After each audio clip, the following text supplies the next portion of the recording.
जय हिंद दोस्तों, कैसे हैं आप लोग। आई होप आप लोग अच्छा ही होंगे। इससे पहले वाला वीडियो में स्ट्रेट लाइन हम लोग स्टार्ट किए थे। स्ट्रेट लाइन में हम लोग क्या डिस्टेंस फार्मूला, स्लोप वगैरह ये सब हम लोग कर लिए थे। आज देखते हैं स्लोप का ही एक छोटा सा टॉपिक है, ठीक है। इसको देखते हैं, इसको कैसे हम लोग कंप्लीट करते हैं।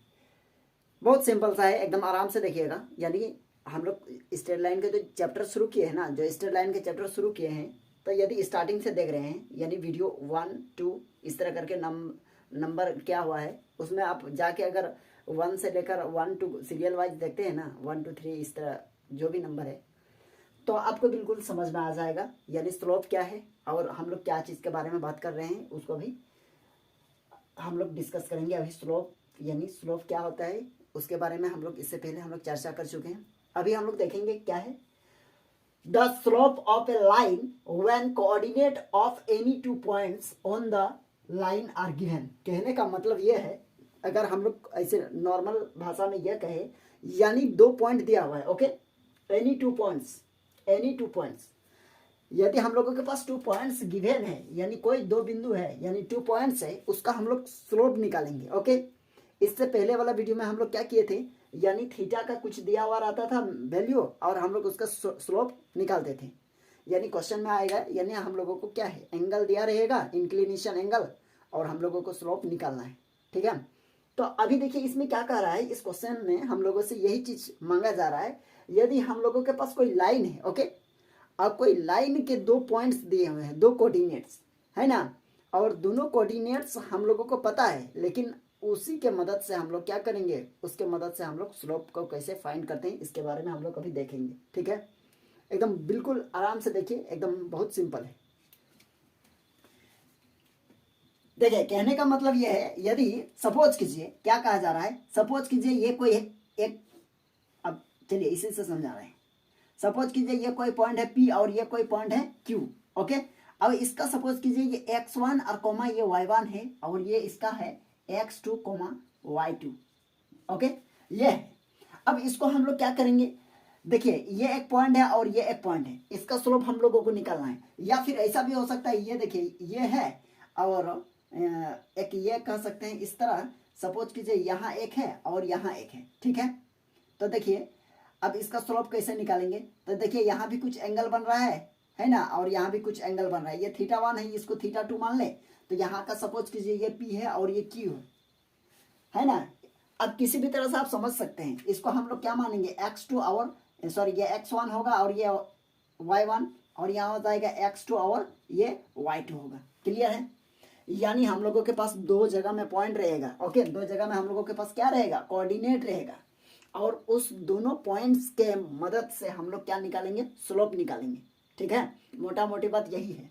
तो इसके लिए एक फार्मूला आता है, देखिए स्लोप हम लोग क्या निकालेंगे, तो हम बोल सकते हैं द स्लोप ऑफ क्या, the slope of P Q है ना, P से Q तक लिखेंगे, the slope of CQ, okay, equals to होगा y2 माइनस y1 और नीचे हो जाएगा x2 माइनस x1। क्लियर है। अब देखिए हम लोग P से Q तक का क्या मानेंगे, स्लोप को हम लोग क्या मानते हैं, m मानते हैं। m इक्वल्स टू लिख सकते हैं y2 माइनस y1, ओके, और नीचे x2 माइनस x1, ये हो गया स्लोप। हम लोग इससे पहले हम लोग पढ़ चुके हैं m इक्वल्स टू क्या होगा, tan थीटा, है ना, ये हम लोग पढ़ चुके हैं। तो हम लोग m इक्वल्स टू हम इसको बोले, इसको मान सकते हैं, तो हम m के प्लस पर लिख सकते हैं कि नहीं, tan theta equals to y2 minus y1 और नीचे x2 माइनस x1।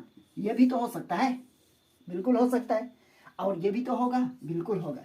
तो हम लोग क्या माइंड में क्या रखना है, m इक्वल्स टू क्या होता है, m क्या है, स्लोप है, किसका, PQ का, ओके, PQ का क्या है, स्लोप है। तो स्लोप इक्वल्स टू क्या होगा बताइए, तो y2 माइनस y1 और नीचे x2 माइनस x1, है ना। चलिए आई होप आप लोगों को ये चीज समझ में आ गया होगा। आप इसका स्क्रीनशॉट ले लीजिए। अब देखिए हम लोग अब बात करेंगे, यदि 2 लाइन पैरेलल है और दोनों का स्लोप निकालना होगा, तो उस दोनों का स्लोप कैसा रहेगा, ठीक है। पैरेलल कहने का मतलब है ये एक लाइन है, ओके, ये एक कोई लाइन है, ये देखिए ये यहाँ थीटा है, यहाँ थीटा होगा। सपोज कीजिए ये लाइन 1 है और ये लाइन 2 है, ओके, दोनों लाइन है और दोनों लाइन का, इस लाइन का स्लोप क्या है, m1 L1 मतलब लाइन 1, पहला लाइन का स्लोप है M1, दूसरा लाइन का स्लोप क्या होगा M2।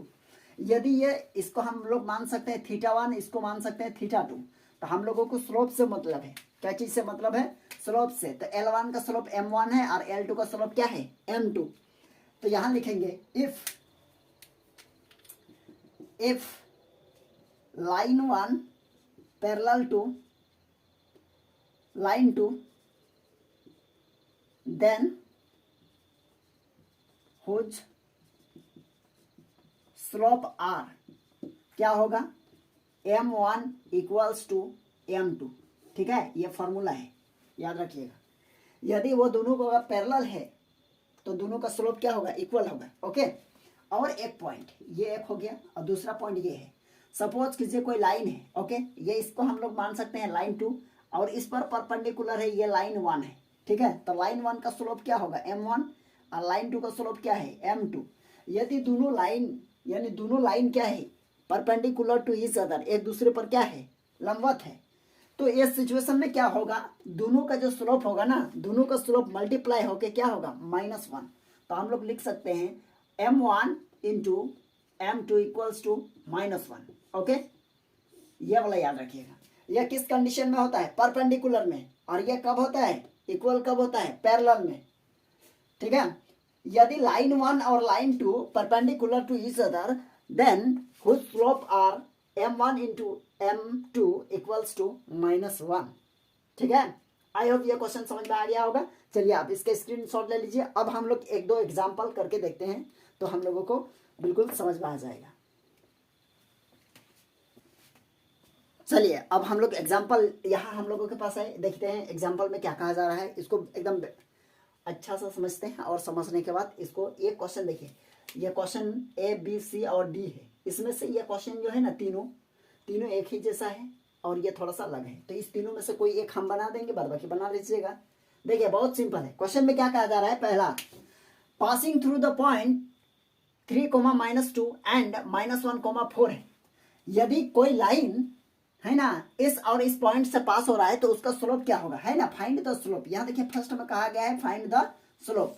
तो सबसे पहले हम लोग लिखेंगे सॉल्व। यहाँ लिखेंगे सॉल्व, किसका सॉल्व कर रहे हैं, ये देखिए फर्स्ट वाला ए का। ओके, तो सॉल्व में लिखेंगे एज गिवन दैट, है ना, क्या क्या है, यही पॉइंट दिया हुआ है, तो हम लोग बोल सकते हैं एज गिवन दैट या एज गिवन पॉइंट्स बोल सकते हैं, है ना। तो यहाँ लिखेंगे फर्स्ट का जो पॉइंट है ना 3, -2 एंड -1, 4, तो हम लोग इसको बोल सकते हैं, पहला वाला जो यह है ना, इसको बोल सकते हैं x1 इक्वल्स टू कितना है 3 है, और y1 इक्वल्स टू कितना है -2 है, और यहाँ लिखेंगे x2 इक्वल्स टू कितना है -1, और यहाँ हो जाएगा y2 इक्वल्स टू हो जाएगा 4। ठीक है, आई होप यहाँ तक क्लियर हो गया होगा। अब देखिए हम लोग फार्मूला अभी हम लोग क्या किए हैं, पढ़े हैं, तो हम लोग यहाँ लिखेंगे वी नो दैट, वी यहाँ लिखेंगे सिंस वी नो दैट, क्या जानते हैं, m इक्वल्स टू क्या है, m क्या है, स्लोप है। तो यहाँ फॉर्मूला आता है y2 - y1 और नीचे x2 - x1। तो m इक्वल्स टू क्या होगा बताइए, y2 क्या है, y2 यहाँ देखिए 4 है, तो लिखिए 4, माइनस है माइनस दीजिए, y1 कितना है, y1 के देखिए वैल्यू कितना है -2, तो जैसा हम यहाँ -2 लिख दिए। अब नीचे है x2 देखिए कहाँ है, x2 यहाँ कितना है -1, अब माइनस यहाँ लगेगा क्योंकि ये फॉर्मूला में है। अब x1 कितना है, x1 हम लोगों के पास कितना है 3 है, तो यहाँ लिखेंगे 3। तो ये देखिए कितना हो जाएगा, ये m इक्वल्स टू हो गया माइनस और माइनस +6 और नीचे हो जाएगा -4, है ना।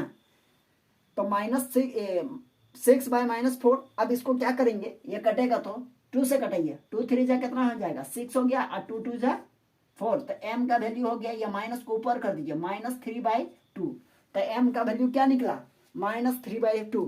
दैट मीन्स इसका जो स्लोप है ये कितना है -3/2। ठीक है, तो ये हो गया हम लोगों का आंसर। अब क्या कीजिएगा, बी और सी आप खुद बनाइएगा, अब हम डी बना के दिखा देते हैं। ठीक है, अब क्या हो जाएगा, आप इसका स्क्रीनशॉट ले लीजिए।